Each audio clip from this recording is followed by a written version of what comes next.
Assalamualaikum dear students, I hope you are all fine and doing great. Our today's topic of discussion is the chapter 2 bacteria and viruses.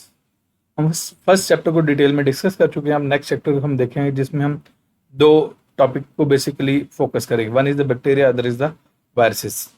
अब इसका introduction यहाँ पे दिया गया है, इसको देखते हैं क्या बात करता है यहाँ पे.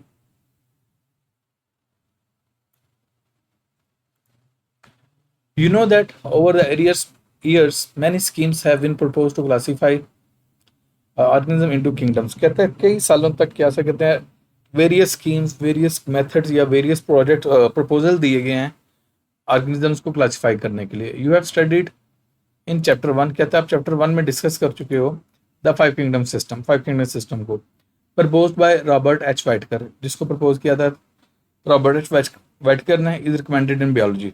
यही एक कैसे फाइव किंगडम सिस्टम चल रहा था बाय द टाइमिंग या चल रहा है अभी तक.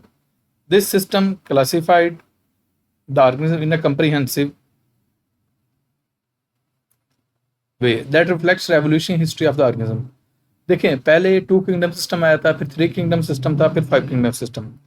कहता है सो फार अभी तक हमारे पास जितने भी सिस्टम्स हैं उनमें से जो 5 किंगडम सिस्टम था वो एक बहुत ऐसा किंगडम सिस्टम था जो कंप्रीहेंसिव वे में कैसे कहते हैं क्लासीफाई करता था और एवोल्यूशनरी हिस्ट्री को भी रिफ्लेक्ट करता था. According to this classification system all prokaryotes are including the separate kingdom Monera. कहते हैं जितने प्रोकैरियोटिक सेल्स हैं ना उसको उठा के हमने किंगडम मोनिरा में रख दिया था. अगर आपको याद हो तो 5 किंगडम थे, kingdom Monera, Protista, Fungi, Plantae and Animalia. यही 5 किंगडम थे. जितने प्रोकैरियोट्स थे वो सारे के सारे किंगडम मोनिरा के अंदर थे. ओके, नेक्स्ट देखते हैं. In last decade mean duration of 10 years. In last decade, molecular studies have highlighted serious flaws in five kingdom classification system. कहता है लास्ट जो 10 years है ना, उन्होंने क्या से बहुत सारे जो फ्लॉज हैं, बहुत सारी खामियां आइडेंटिफाई की हैं इस फाइव किंगडम सिस्टम में. They have also studied in chapter 1 most biologist favour replacing it with the new system.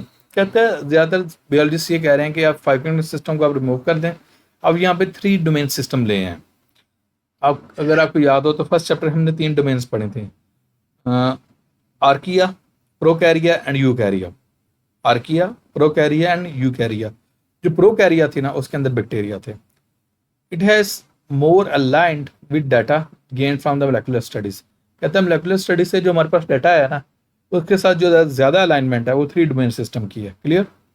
क्योंकि फाइव किंगडम सिस्टम में हम आर्किया को प्रॉपरली जस्टिफाई नहीं थे कर पा रहे. फाइव किंगडम सिस्टम में, फाइव किंगडम सिस्टम के अकॉर्डिंग हम ऑल दो आर्किया को और प्रोकैरियोट्स को रख रहे थे मोनिरा में, लेकिन दोनों सेम नहीं है, दोनों डिफरेंट है.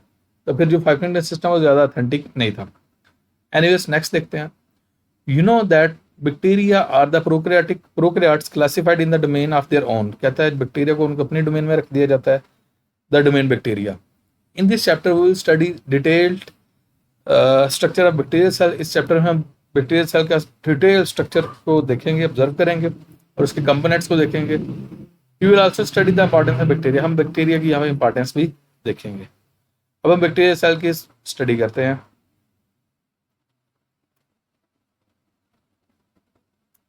Structure of bacteria. Bacteria are a diverse group and all of them are unicellular prokaryotic organisation. कहते हैं डाइवर्स ग्रुप है लेकिन इसके अंदर जितने भी हैं तमाम के तमाम यूनिसेलुलर हैं. Mean they are made up of one cell. Prokaryotic organisation उनका प्रोकैरियोटिक सेल होता है. Which lack membrane bound organelles. ये पता किन की बात कर रहा है? ये बात कर रहा है माइटोकॉन्ड्रिया की, गाल्जी कम्प्लेक्स की, एंडोप्लाज्मिक रेटिकुलम की, क्लोरोप्लास्ट की, न्यूक्लियस की. ये जो वेल डिफाइंड क्या उसे कहते हैं स्ट्रक्चर्स होते हैं इसके अंदर नहीं होते. They have simplest cellular organisation. और जो सेलुलर ऑर्गेनाइजेशन इसके अंदर सिंपलेस्ट है. यहाँ पे ये जनरलाइज बैक्टीरियम का डायग्राम दी गई है. सबसे बाहर जो होता है इसका कैप्सूल होता है. कैप्सूल के अंदर ये सेल वाल है, सेल वाल के अंदर ये सेल मेम्ब्रेन है. और यहाँ पे आपको एक छोटे छोटे ये स्ट्रक्चर्स नजर आएंगे जिसे पिलस कह रहा है. प्लूरल बोलूंगा तो पिलाई बोल दूंगा, सिंगुलर पिलस बोल दूंगा. ओके, नेक्स्ट न्यूक्लियाइड की बात करता है. मैं कहता हूँ इसके अंदर न्यूक्लियस नहीं होता, न्यूक्लियाइड होता है. और न्यूक्लियाइड क्या होता है? ये बेसिकली जो बैक्टीरिया का डीएनए होता है ना वो without any nuclear membrane, nuclear envelope, directly submerge with in the cytoplasm. Mean bacteria का डीएनए है ना वो डायरेक्टली साइटोप्लाज्म के अंदर समर्ज होता है, उसके इर्द गिर्द कोई न्यूक्लियर एनवेलप नहीं होता, तो इसे हम न्यूक्लियाइड कहते हैं. एनीवेज नेक्स्ट साइटोप्लाज्म की बात कर रहा है. फिर ये एक स्ट्रक्चर है जिसको फ्लैजेलम, और फ्लैजेलम इसको लोकोमोशन में हेल्प करता है। नेक्स्ट राइबोसोम्स की बात करते हैं, ये ग्रैनुलर सब्सटेंस आपको नजर आ रहे होंगे, राइबोसोम्स होते हैं, लेकिन ये याद रखिए ये 70s के होते हैं। जो यूकैरियोटिक सेल में उसमें 80s के होते हैं, और यहाँ पे 70s। फिर ये मेसोसोम्स की बात कर रहा है, and then that is a plasmid. और प्लाज्मिड को मैं पता कैसे डिफाइन करता हूँ, प्लाज्मिड को मैं कहता हूँ एक्स्ट्रा क्रोमोसोमल सर्कुलर डीएनए। ये भी प्रेजेंट होता है किसमें, बैक्टीरियल सेल में।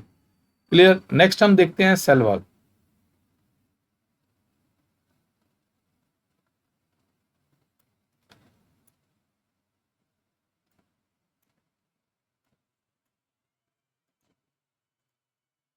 अच्छा, हम सेल वॉल की जब बात करते हैं, it is a rigid wall around the plasma membrane.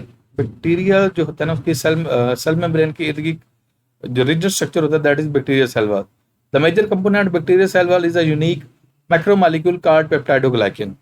तो इसका जो दैट, देखो मैं एक बात करता हूँ, हमें प्लांट सेल की बात करते हैं, हम कहते हैं प्लांट सेल में भी सेल वॉल है, लेकिन उसकी सेल वॉल किसकी बनी हुई है, सेलुलोज की बनी हुई है। फंगल सेल में भी सेल वॉल है, लेकिन सेल वॉल किसकी बनी हुई है, टाइटन की बनी हुई है। लेकिन जब आप बैक्टीरिया सेल की बात करते हो, यहाँ पे पेप्टाइडोग्लाइकेन की, और पेप्टाइडोग्लाइकेन में क्या दो चीजें हैं, it is composed of long glycan, glycan mean polysaccharide chains, ये आपको नजर आए होंगे, ये जो बड़े बड़े बॉल्स नजर आ रहे हैं, this are the glycan. Clear. Chains cross link with short peptide fragments, और ये जो आपके छोटे छोटे बीड्स वाले नजर आ रहे होंगे, ये क्या हो सकते कहते हैं, ये पेप्टाइड्स, पेप्टाइड फ्रेगमेंट कह लो, which are made up of amino acids. Clear. Its amount is different in bacteria, किसकी अमाउंट डिफरेंट है, ये पेप्टाइडोग्लाइकेन की बात कर रहा है। कहता है बाज टाइप के बैक्टीरिया में पेप्टाइडोग्लाइकेन की अमाउंट ज्यादा होगी, बाज में क्या हो सके पेप्टाइडोग्लाइकेन की अमाउंट कम होगी। क्लियर। ओके, नेक्स्ट हम देखते हैं the composition of cell wall is quite different gram positive and gram negative bacteria. यहाँ पे इसने खुद ही बात कर दी, कहता है जो कंपोजिशन होती है ना इसकी पेप्टाइडोग्लाइकेन की, डिफरेंट होती है ग्राम पॉजिटिव और ग्राम नेगेटिव बैक्टीरिया में। यहाँ पे मेरा आपसे क्वेश्चन ये है, ये जो ग्राम पॉजिटिव बैक्टीरिया और ग्राम नेगेटिव बैक्टीरिया, तो हम ग्राम पॉजिटिव बैक्टीरिया क्यों कहते हैं, ग्राम नेगेटिव बैक्टीरिया को ग्राम नेगेटिव बैक्टीरिया क्यों कहते हैं, इसका ट्राई कीजिएगा आंसर करने कमेंट सेक्शन में। और एक और मेरा क्वेश्चन है यहाँ पे आपसे, क्या तमाम बैक्टीरिया में सेल वॉल होती है, तमाम की तमाम बैक्टीरिया सेल में सेल वॉल होगी, इसका आंसर कीजिएगा। Anyways the cell wall of gram positive bacteria contain thick layer of peptidoglycan and has less lipid content. यहाँ पे ये आपको डायग्राम नीचे नजर आ रही होंगी, दिस इज ग्राम पॉजिटिव, ये रीजन देखें पेप्टाइडोग्लाइकेन का अच्छा खासा वाइड है, ये पेप्टाइडोग्लाइकेन इसमें ज्यादा है। लेकिन ये अगर आप ग्राम नेगेटिव में चले जाएं तो ये पेप्टाइडोग्लाइकेन बिल्कुल ये नजर आ रही है, बिल्कुल नैरो सी है, शॉर्ट सी है। तो इसका मतलब ये है कि ग्राम पॉजिटिव बैक्टीरिया में पेप्टाइडोग्लाइकेन ज्यादा है। while the cell wall of gram negative bacteria has a thin layer of peptidoglycan, यहाँ पे thin layer of peptidoglycan की, okay.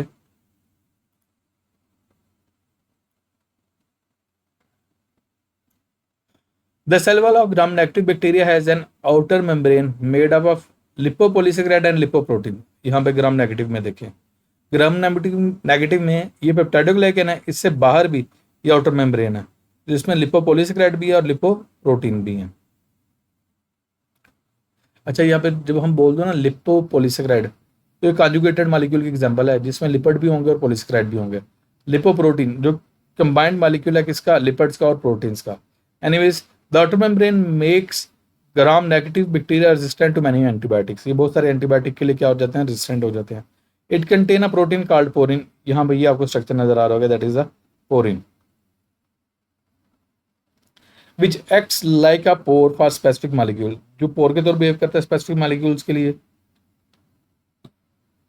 The cell wall of gram negative bacteria has more periplasmic space. अब यहाँ पे देखें periplasmic space, ये gram positive bacteria इसमें just ये इतनी सी पेरिप्लाज्मिक स्पेस है, whereas in case the gram negative bacteria ये बहुत ज्यादा क्या हो सकता है, पेरिप्लाज्मिक स्पेस है। क्लियर। तो ग्राम नेगेटिव में क्या होता है, पेरिप्लाज्मिक स्पेस ज्यादा होती है, और उसको उसने खुद ही डिफाइन कर दिया है, space between peptidoglycan and cell membrane, ये पेरिप्लाज्मिक स्पेस की डेफिनेशन है। Okay, next some bacteria produce capsule, और बाज बैक्टीरिया कैसे कहते हैं, कैप्सूल प्रोड्यूस करते हैं। यहाँ पे डायग्राम में शो किया गया हुआ है, ये कैप्सूल की बात की गई है। आउटसाइड द सेल वॉल, और वो कैप्सूल जो होगा सेल वॉल से बाहर होगा. It is a gelatinous layer and gives sticky characters to the bacterial colonies, और बैक्टीरियल कॉलोनी को स्टिकी जो फीचर है वो दे देता है. क्लियर? यहाँ तक मैंने आपको सेल वॉल शो कर दी. If you have any sort of question then you can ask in the comment section. Thank you so much.